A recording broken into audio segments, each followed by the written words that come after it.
Now, if you think this is crazy, and if you think there's no way that they could imprison you because, you know what it says here? We got to be invaded, an invasion of the territory of the United States or its possessions, declaration of war by Congress, or insurrection within the United States in aid of a foreign enemy. How many of you sheeple have ever read the Omnibus Counterterrorism Bill submitted to Congress by William Jefferson Clinton and eventually passed and enacted into law by the Congress of the United States of America, which gives the President the sole means of determining who is and is not an enemy of the United States, is a terrorist, is operating in conjunction with any foreign power, and it gives him, ladies and gentlemen, the power to name any group, any organization, or any person or persons, to have them arrested without benefit of habeas corpus, without trial, and to be deported out of the United States if that's what they want to do with you, or to just lock you up in some dungeon somewhere where you will be forgotten forever. You didn't know that? Well, I suggest that you get Oklahoma City Day One, because the entire text of the counterterrorism bill is printed in the appendix of that book. 640 pages of the documented and sourced truth of what really happened in Oklahoma City on April the 19th, 1995.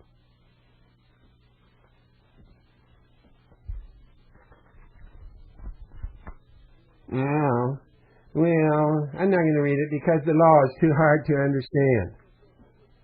Only if you're a complete brainless idiot who never studied English in your life and can't use a dictionary.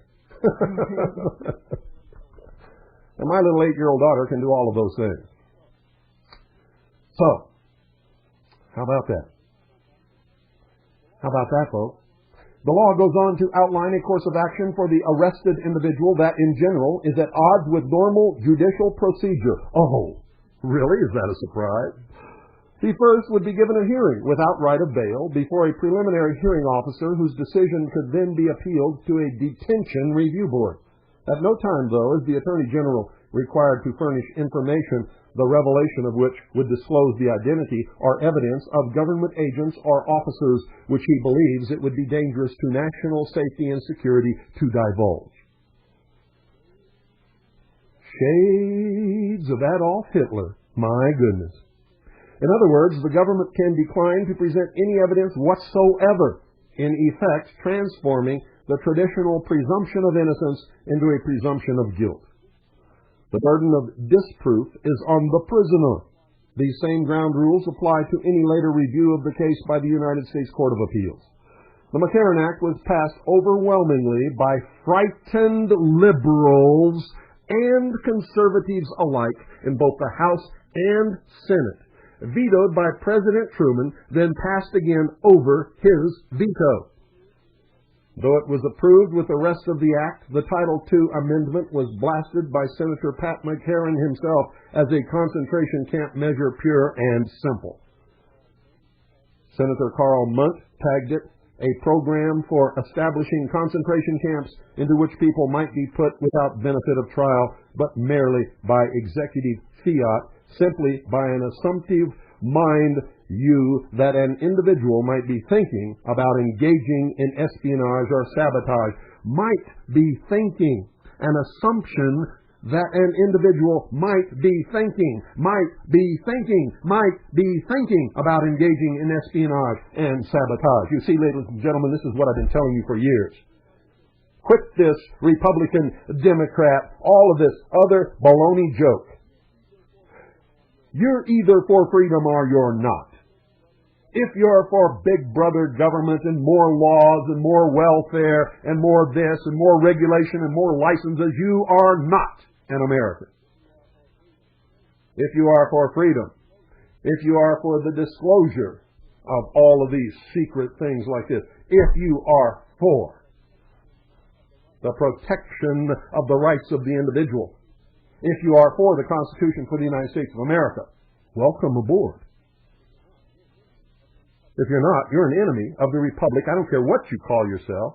I don't care who you are, and I don't care how mad this makes you. I just simply don't care. It just blows everybody's mind on the internet when they attack me somewhere, and I send them a message back saying, I just don't care what you think. Period. I can read. I understand what freedom is. I understand what despotism is. I understand what tyranny is. And if you promote any of those things, I don't care what you think. I am your enemy. Simple as that. Simple as that. What you think doesn't even register a little bit on a scale of respect here.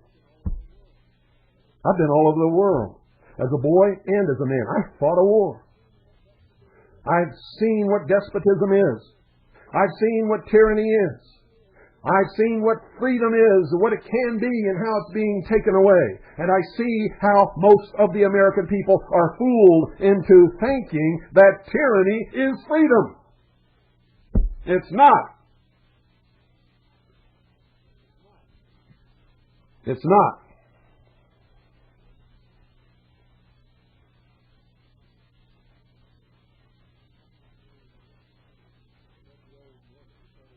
Said the old North Dakota dissenter, Senator William Langer, and I quote, "So it is now proposed to have concentration camps in America.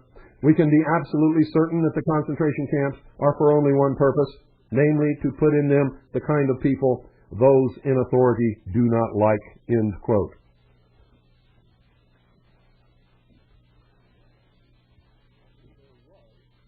Actually, there was a very grisly precedent for this type of mass imprisonment. During World War II, the government arrested, confiscated the property of, and granted no hearings to or redress for the 109,650 Japanese Americans who were held in 10 relocation centers. The United States Supreme Court, moreover, unanimously upheld this action in 1943, and its decision was cited by Congress in 1950 to justify America's first peacetime concentration camp measure. It is now and was then and always will be unconstitutional. The federal government cannot do anything more than what is granted to it by the Constitution for the United States of America. And that does not include concentration camps. In fact, in a state of emergency, the only power given to the federal government by the Constitution of the United States of America is the temporary suspension of habeas corpus for the duration of the emergency only. Period.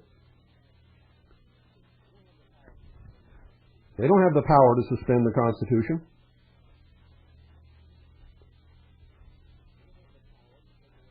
They don't have the power to take away any rights of the people. The only power they have is to suspend temporarily, during the course of the emergency, only the power or the writ of habeas corpus. Title II, Section 104, small c of the McCarran Act provides that persons detained shall be confined in such places of detention as may be prescribed by the Attorney General. In 1952, accordingly, the Justice Department designated 6 sites for the detention camp program. Listen very carefully. Go check it out. Camps were set up on a standby basis at Allenwood, Pennsylvania, Avon Park, Florida, El Reno, Oklahoma, Florence and Wickenburg, Arizona, and Tule Lake, California. So the United States does indeed. So the United States does indeed. So the United States does indeed have a concentration camp law as well as camp facilities to match. yet both were byproducts of Joe McCarthy-era frenzy, and neither law nor camps have ever been put to use for emergency detention purposes, but they can be. The law has since been expanded, ladies and gentlemen, and money has been allotted by the Congress to build them all over the place. And they are being built and have been built, and some will continue to be built. Don't believe me? Look it up.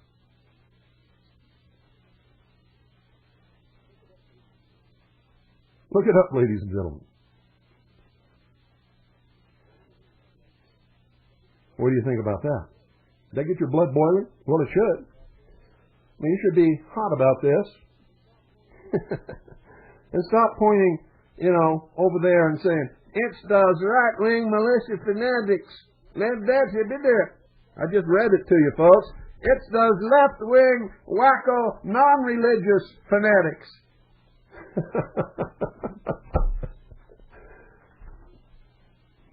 Don't you see?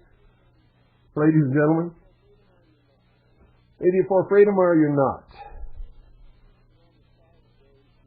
If you're on the side of those who want to take this country down, destroy the rights of individuals, and create the socialist utopian state around the world, all over the world, including the world, for the world, of the world, by the world, and that people exist solely for this socialist utopian, can be sacrificed at the whim of whoever's in charge of this socialist utopian for the betterment of the whole, then one of these days you're going to face me across the battlefield.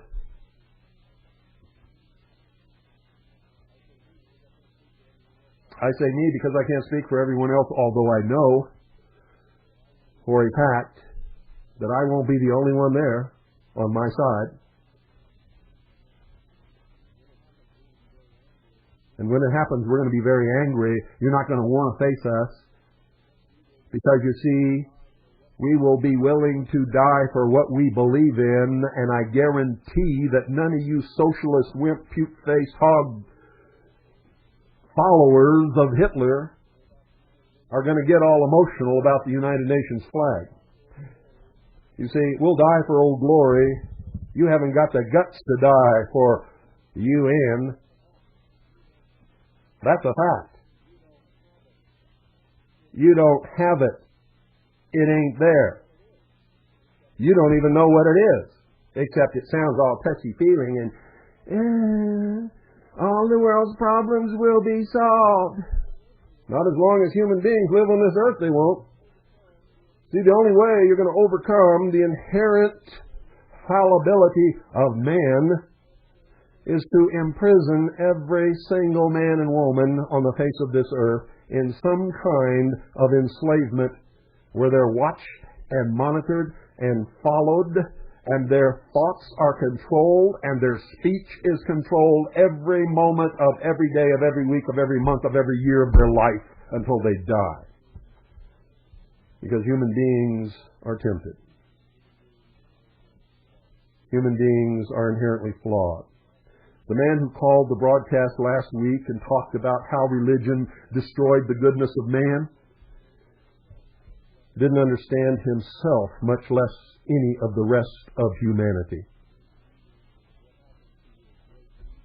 What happened to your great leader in the White House?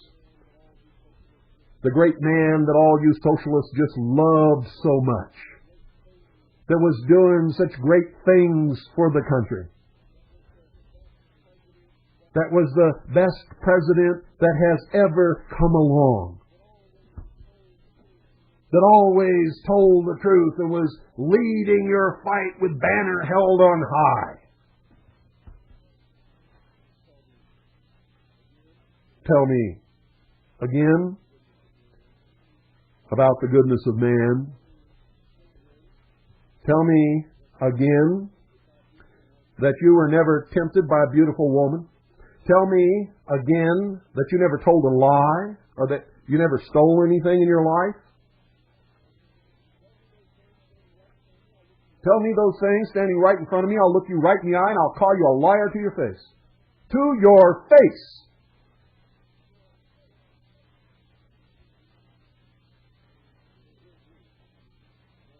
there will be no world utopian state unless the entire human race is enslaved. I would rather live free and risk the temptations of my neighbor, being responsible myself, to look out after myself and my family. Across America and around the world, you're listening to WBCQ, Monticello, Maine, USA. You see, JL, I like you. I really do. I like you an awful lot. I'm extremely thankful for all the help that you gave me when I first started in radio. Because to tell you quite honestly, without that help, there probably would be no The Hour of the Time today. And Alan Weiner also. But JL, there's no such thing as freedom from want and freedom from fear. If you want to be free, you have to risk wanting. You have to be responsible for yourself. And with freedom always comes fear. Eventually, not every moment of your life, not every day, not every week, not every month, not every year, but it will be there. Because freedom requires risk, it requires eternal vigilance. It always throughout the history of the world has come up against someone who wanted to take it away from you. Terrible despotic tyrannies that wanted to enslave you, that wanted to enslave me, that wanted to enslave us, that wants to enslave humanity. And that's never gone away. It will always be here forever. Franklin Delano Roosevelt lied to you. He lied to all of us. He had a socialist agenda which intends to enslave the human race. And I intend that that shall not happen. And so he wanted you to believe that you had a right to be free from want and a right to be free from fear. There is no way to give that to you. The only way I can guarantee you that you'll be free from want and free from fear is if I lock you in a room, in a prison somewhere, and make sure that you eat 3 times a day, that you perform a certain amount of exercise every day, that you are seen and taken care of by a doctor on a regular schedule, that you have a dentist look at your teeth every single time the schedule says that he's supposed to look at your teeth and take care of your teeth, that you get a piece of candy every once in a while, and that you have a certain amount of recreation. That we force you to sit down and attend school whether you want to or not, and that every night at 6 o'clock you're going to watch a movie. And we can guarantee that you don't have to be afraid of anyone or anything, because we're not going to let anybody come near you to hurt you, and we're not going to hurt you. We're only going to take care of you for the rest of your life. So you will be free from want, and you will be free from fear. No, thank you, sir. No, thank you, sir. I would rather live in a ditch.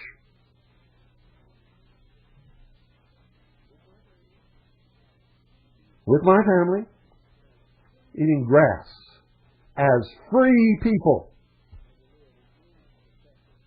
than to live in any conception of some socialist utopian state.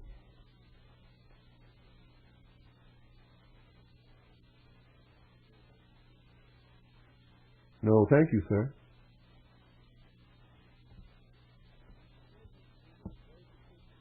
It amazes me that those who push the socialist agenda have never learned to look at, study, and absorb the lessons of history. Never. And I see you every day on television. I hear you on radio. I watch you in the community standing face to face with each other, telling lies that you both know are lies, and you both believe the lies, even though they're your own lies. How in the world can that happen unless you're all just a bunch of psychotic mental defects? I mean, this is weird. How can that happen?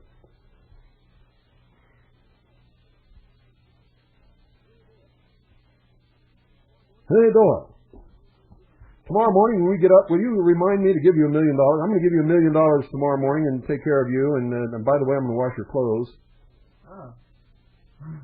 How about that? What else goes with it? What else? Well, all kinds of things. I'll polish your nose for you. Ah. Yes, I will. I will polish your nose. I have some of our crap. You know what our crap is used for? It's used for polishing noses. Your crap or my crap? Well, we can use your crap if you want. Or we can use Annie's crap. Or we use everybody's crap. I don't care which crap we use. We can use her crap, his crap, my crap, your crap, Annie's crap. Or Alan's crap. Well, thanks, By the way, folks, we also sell it as fish bait. Catches fish really well. Mm-hmm. So you can send us $1 and we'll send you a bottle of our crap. Or if you want, we'll send you a bottle of your own crap. And put your name right on the label. It works. Big fish. Big fish. Mm-hmm. Actually, $1's not enough. Not for that quality product. No. Yeah, it's real quality stuff, ladies and gentlemen. The only thing I can tell you, we have everybody's crap. So if you want some of Joe's crap, you got to tell us. Otherwise, you might get Sally's crap. Yeah. So you got to tell us which crap you want, and we'll make sure that you get it. We'll send it right along to you, real quick. But let's make it $5. $5 post-paid for a bottle of whoever's crap you want. Be specific. Yeah, be specific. You can use it to shine noses with, or you can use it to fish with. And I guarantee you, once you try this out in your lake, everybody's going to want a bottle of crap. Everybody. Yeah. You're going to ask them, where'd you get that crap at? Yeah, where'd you get that crap? Whose crap is that anyway? And you just tell them, this is my crap. Go get your own crap. And if any of you end up with a bottle of my crap, I'm going to want to know where you got it.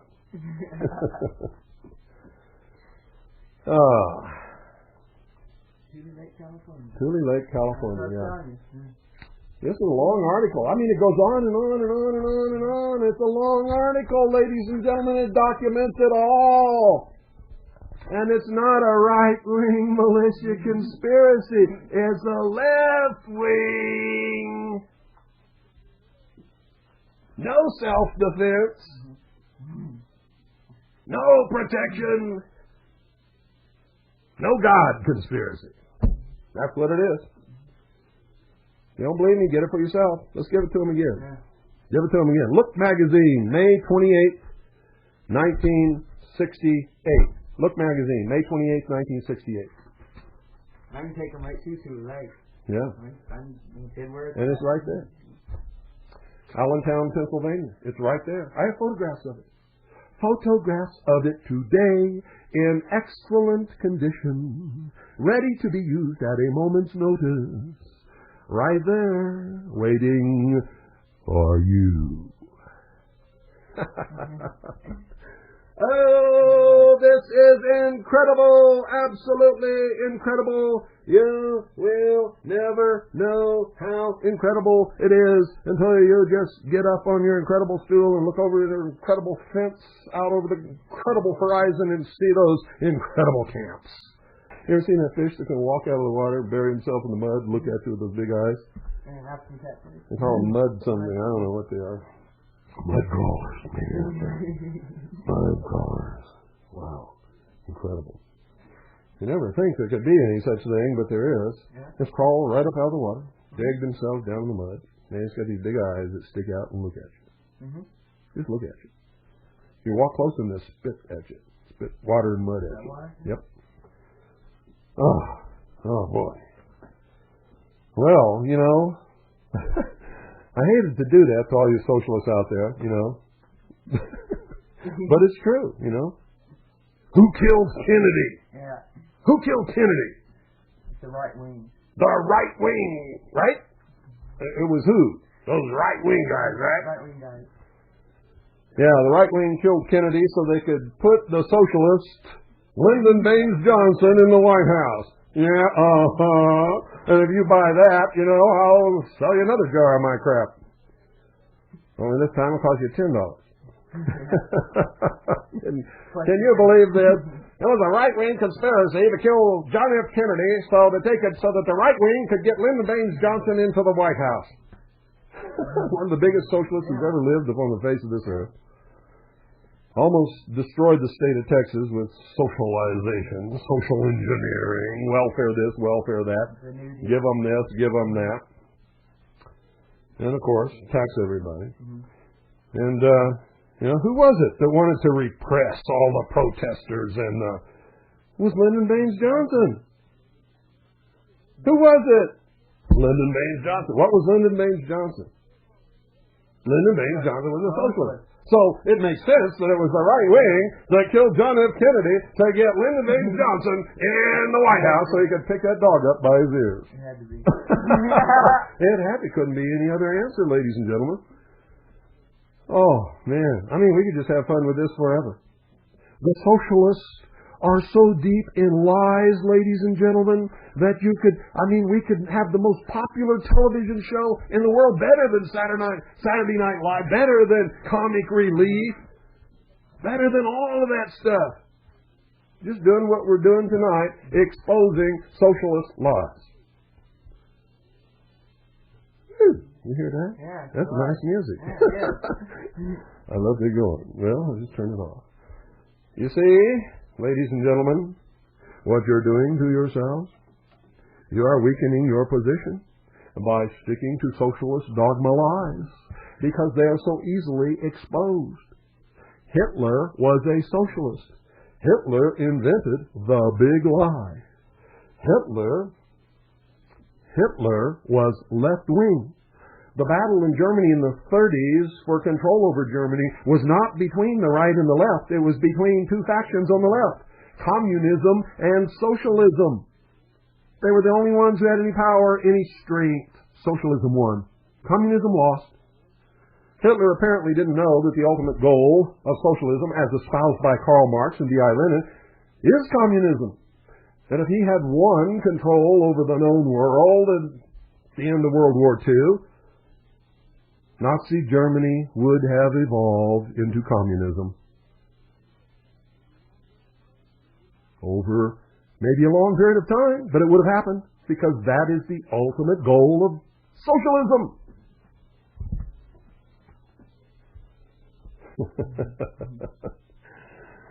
Oh, I wish I could see them out there. I know.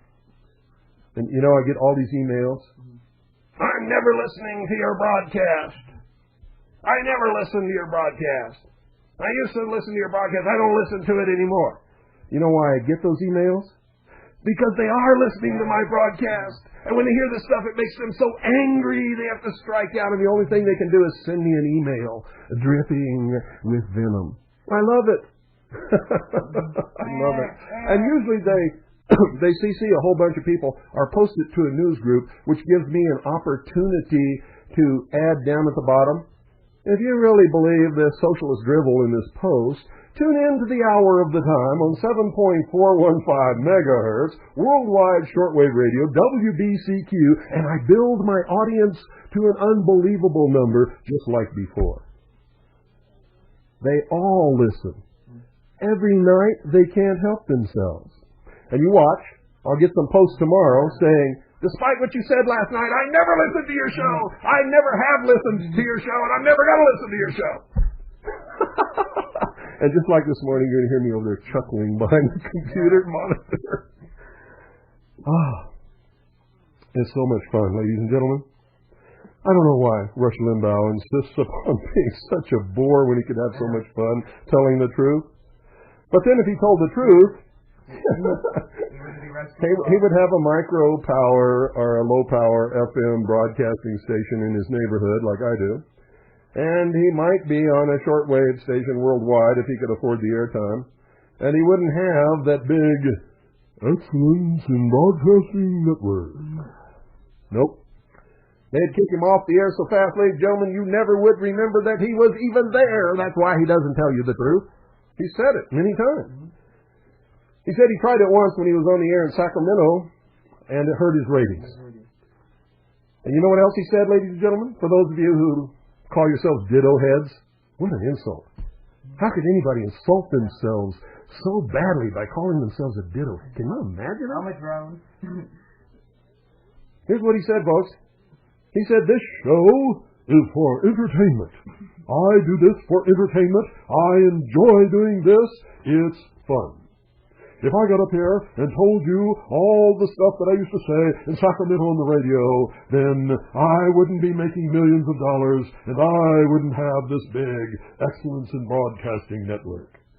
And I want to tell you something else, ladies and gentlemen.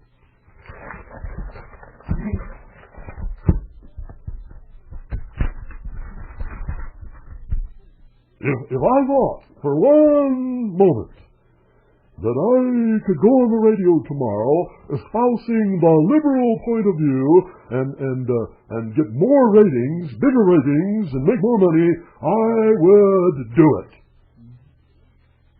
I've heard him say that at least 3 times over the years that he's been broadcasting. And I know many of you have too, but it goes right over your head like you, pew, pew, pew, like jet planes. You didn't even see him go by. You didn't even hear it. And so you hang on his every word while he's entertaining you. And you call in and say, Ditto's Rush from Peoria. I'm a ditto head and I'm proud of it. And I just wanted to call you and say ditto, ditto, ditto, and dittos for my wife.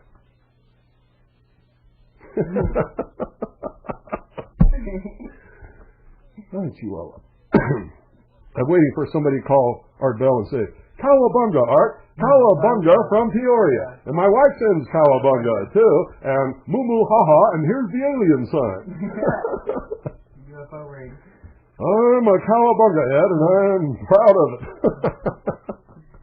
Because Art said the same thing the other night. Yeah, I heard it. He said... Lighten up, people. This show's for entertainment. He said, lighten up, people. This show's for entertainment. That's all it's for. That's all it's ever going to be for. It's just for fun. None of it's serious. Lighten up. That's all it's ever going to be for is entertainment.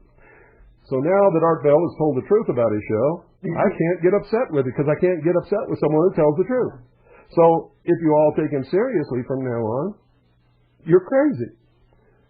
Enjoy it. You see, he's told you the truth. And now nobody can fault him. He cannot be faulted now because he has told the truth. Just like Rush can't be faulted. You've never heard me get on Rush ever. Rush can't be faulted because he's told you the truth. The only ones I get on are the ditto heads.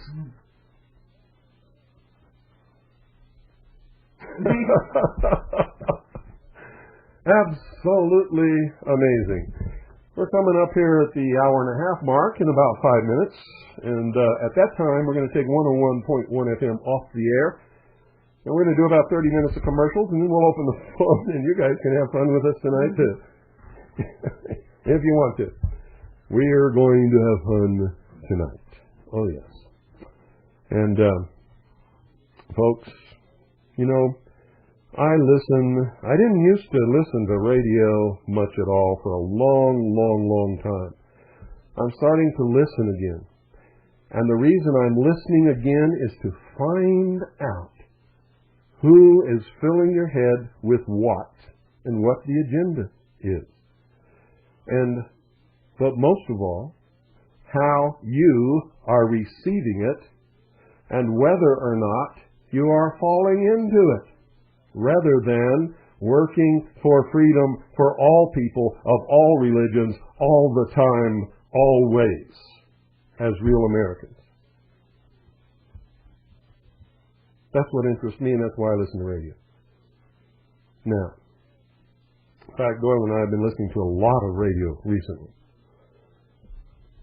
You know, it seemed to be that when I was on the air before on WWCR, whether some of you want to admit it or not, this was the most listened to shortwave broadcast in the United States of America, Canada, and a lot of the world. Nobody listened to any other broadcast with the zeal and the faithfulness that they listened to the hour of the time, because we represented freedom for all people. And oh yes, we made an awful lot of you angry, an awful lot of the time.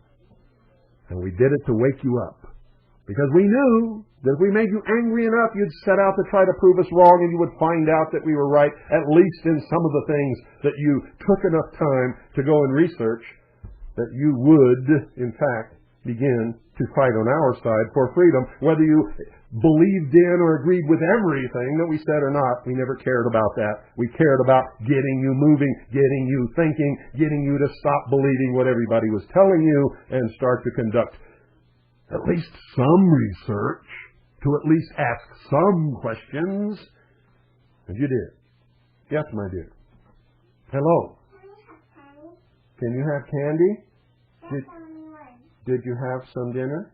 You only want one? Okay. You can have one and get one for Pooh, okay? See you later.